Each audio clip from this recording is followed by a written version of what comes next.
ಎಲ್ಲರಿಗೂ ನಮಸ್ಕಾರ ಸ್ನೇಹಿತರೆ, welcome back to my YouTube channel. So ಇವತ್ತಿನ ಒಂದು ಮೋಟಿವೇಶನಲ್ ವಿಡಿಯೋ ಬಂದು, ನಿಮ್ಮನ್ನು ಪ್ರೀತಿಸುವ ವ್ಯಕ್ತಿ ನಿಮ್ಮ ಮಾತು ಕೇಳದೆ ಇದ್ದಾಗ ಏನ್ ಮಾಡಬೇಕು ಅನ್ನೋದು ಇವತ್ತಿನ ಒಂದು ಟಾಪಿಕ್ ಆಗಿದೆ. ಅಂದ್ರೆ ನೀವು ಯಾರೋ ಒಂದು ವ್ಯಕ್ತಿನ ತುಂಬಾ ಇಷ್ಟಪಡ್ತಾ ಇರ್ತೀರಾ, ಆ ವ್ಯಕ್ತಿ ನಿಮ್ಮ ಮಾತೇ ಕೇಳದೆ ಇದ್ದಾಗ ಏನ್ ಮಾಡಬೇಕು, ಯಾವ ತರ ಇರಬೇಕು, ಧೈರ್ಯ ಕಳ್ಕೊಂಡ್ಬಿಡ್ತಾರೆ ಸ್ವಲ್ಪ ಜನ. ಏನ್ ಮಾಡಬೇಕು ಅಂದ್ರೆ ಮೊದಲೇದಾಗಿ ಬಂದು ನಾವು ಶಾಂತವಾಗಿರಬೇಕು, ಶಾಂತ ರೀತಿಯಿಂದ ವರ್ತಿಸಬೇಕು. ಕೆಲವೊಂದಿಷ್ಟು ಜನ ಏನು ಮಾಡ್ತಾರೆ ಅಂದರೆ ಸಡನ್ನಾಗಿ ಡಿಸಿಷನ್ನ ತಗೋತಾರೆ. ಅಂದರೆ ನಾವು ಇಷ್ಟಪಡೋ ವ್ಯಕ್ತಿ ನಾವು ಮಾತು ಕೇಳ್ತಾ ಇಲ್ಲ ಅಂತ ಅಂದಾಗ ನಾವು ನೆಮ್ಮದಿಯಿಂದ ಶಾಂತವಾಗಿರೋದು ತುಂಬ ಇಂಪಾರ್ಟೆಂಟ್. ಯಾಕಂತಂದರೆ ಸ್ವಲ್ಪ ಟೈಮನ್ನು ನಾವು ಕೊಡಬೇಕು. ಸಡನ್ನಾಗಿ ಡಿಸಿಷನ್ ತಗೊಂಡು ನಮ್ಮ ಲೈಫಿಂದ ಅವರನ್ನು ಹೊರಗೆ ಹಾಕೋದನ್ನು ಕಡಿಮೆ ಮಾಡ್ಕೋಬೇಕು, ಅದನ್ನು ಬಿಡಬೇಕು. ಆ ಯೋಚನೆನೇ ನಾವು ಬಿಡಬೇಕು. ಸ್ವಲ್ಪ ಟೈಮ್ ಕೊಟ್ಟು ನಾವು ಸ್ವಲ್ಪ ಶಾಂತಿಯಿಂದ ಇರಬೇಕು. ಈ ನಿಜವಾದ ಪ್ರೀತಿ ಅನ್ನೋದು ಯಾವ ಥರ ಅಂತ ಅಂದರೆ, ನಿಜವಾದ ಧೈರ್ಯದಿಂದ ಸಿಗುತ್ತೆ ಹೊರತಾಗಿ ಆತುರದಿಂದ ಪ್ರೀತಿ ಸಿಗಲ್ಲ. ಅದನ್ನ ಮಾತ್ರ ನಾವು ಸ್ಪಷ್ಟವಾಗಿ ಅರ್ಥ ಮಾಡ್ಕೋಬೇಕು ಇಲ್ಲಿ. ಆಮೇಲೆ ನೆಕ್ಸ್ಟ್ ಬಂದ್ಬಿಟ್ಟು, ಯಾಕೆ ಅವರು ನಮ್ಮ ಮಾತು ಕೇಳಿಲ್ಲ, ಯಾಕೆ ಈ ಥರ ಮಾಡ್ತಾರೆ ಅನ್ನೋದನ್ನ ನಾವು ಅರ್ಥ ಮಾಡ್ಕೋಬೇಕು. ಇಲ್ಲಿ ಯಾವ ಥರ ಅರ್ಥ ಮಾಡ್ಕೋಬೇಕು ಅಂತಂದರೆ, ಪ್ರತಿ ಸಲನೂ ಅದೇ ಥರ ಮಾಡ್ತಾರಲ್ಲಪ್ಪ, ಯಾಕೆ ಇವ್ರು ನನ್ನ ಮಾತು ಕೇಳಲ್ಲ, ನಾನು ಅಂಥದ್ದೇನು ಮಾಡಿದ್ದೀನಿ ಅವರಿಗೆ, ಇವರಿಂದ ನಾನು ದೂರನೇ ಇರಬೇಕು ಅನ್ನೋದನ್ನು ಯೋಚನೆನ ನಾವು ಬಿಡಬೇಕು.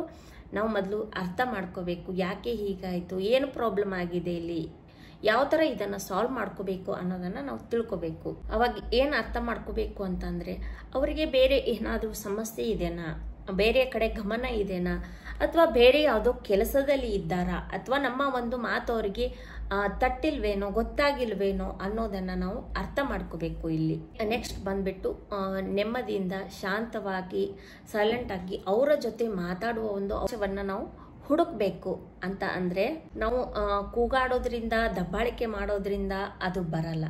ಅದನ್ನು ನಾವು ತಾಳ್ಮೆಯಿಂದ ಸ್ವಲ್ಪ ಟೈಮ್ ಕೊಟ್ಟು ಅದನ್ನು ನಾವು ಯೋಚನೆ ಮಾಡಿ ಮಾತಾಡಬೇಕು. ಅಂದರೆ ಆ ಸಮಯಕ್ಕಾಗಿ ನಾವು ಕಾಯ್ದುಬಿಟ್ಟು ಅವರು ನಮಗೆ ಸಿಕ್ಕಾಗ ನಾವು ಅವ್ರ ಜೊತೆ ಅದನ್ನು ಒಂದು ವೇನಲ್ಲಿ ಶೇರ್ ಮಾಡಬೇಕು. ನನ್ನಿಂದ ಏನಾದರೂ ತಪ್ಪಾಗಿದೆ, ನಾನು ಇನ್ನೇನಾದರೂ ತಪ್ಪು ಮಾಡಿದ್ದೀನಾ, ಅಥವಾ ನಾನೇನಾದರೂ ಮುಚ್ಚಿಟ್ಟಿದ್ದೀನಾ, ಈ ಥರ ಎಲ್ಲ ಅವರಿಗೆ ಕೇಳಬೇಕು.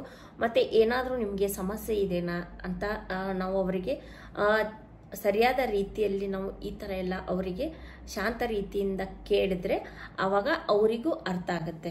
ನೆಕ್ಸ್ಟ್ ಬಂದ್ಬಿಟ್ಟು ಅವರ ಒಂದು ದೃಷ್ಟಿಕೋನವನ್ನು ನಾವು ಕೇಳಬೇಕು.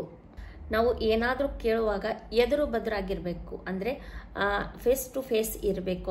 ಆವಾಗ ಅವರು ಏನಾದರೂ ನಮಗೆ ನಿಜವಾದ ಹೇಳ್ತಾರೆ. ಅವರ ಒಂದು ಕಾರಣಗಳು ಏನಿದಾವೋ, ಯಾಕೆ ನಮಗೆ ಈ ಥರ ಮಾಡ್ತಾ ಇದ್ದಾರೆ ಅನ್ನೋದನ್ನು ನಾವು ಅರ್ಥ ಮಾಡ್ಕೋಬೇಕು.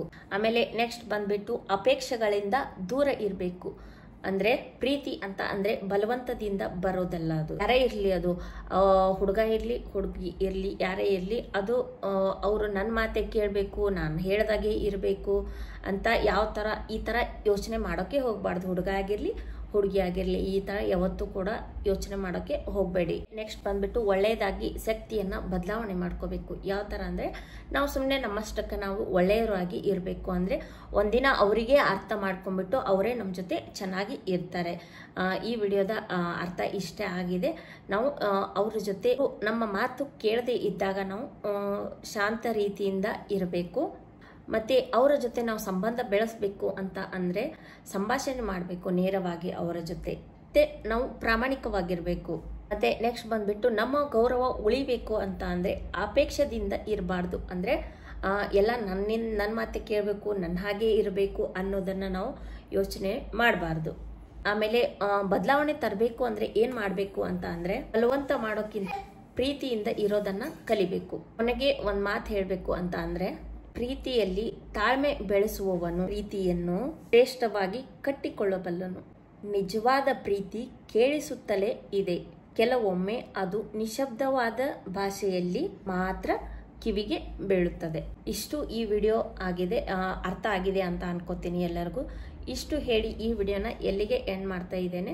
ನನ್ನ ವಿಡಿಯೋನ ಯಾರು ಎಲ್ಲ ಇಷ್ಟ ಆಗಿದೆ ಲೈಕ್ ಕೊಡಿ, ಒಂದು ಕಮೆಂಟ್ ಹಾಕಿ, ಸಬ್ಸ್ಕ್ರೈಬ್ ಮಾಡ್ಕೊಂಡಿಲ್ಲ ಅಂದರೆ ದಯವಿಟ್ಟು ಸಬ್ಸ್ಕ್ರೈಬ್ ಮಾಡ್ಕೊಳ್ಳೋದನ್ನು ಮರೆಯೋಕ್ಕೆ ಹೋಗಬೇಡಿ. ಮತ್ತೆ ನಾನು ನಿಮಗೆ ಮುಂದಿನ ವಿಡಿಯೋದಲ್ಲಿ ಬೇರೆ ಒಂದು ಕಂಟೆಂಟ್ ಜೊತೆಗೆ ಸಿಗ್ತೇನೆ. ಅಲ್ಲಿವರೆಗೂ ಬಾಯ್ ಬಾಯ್.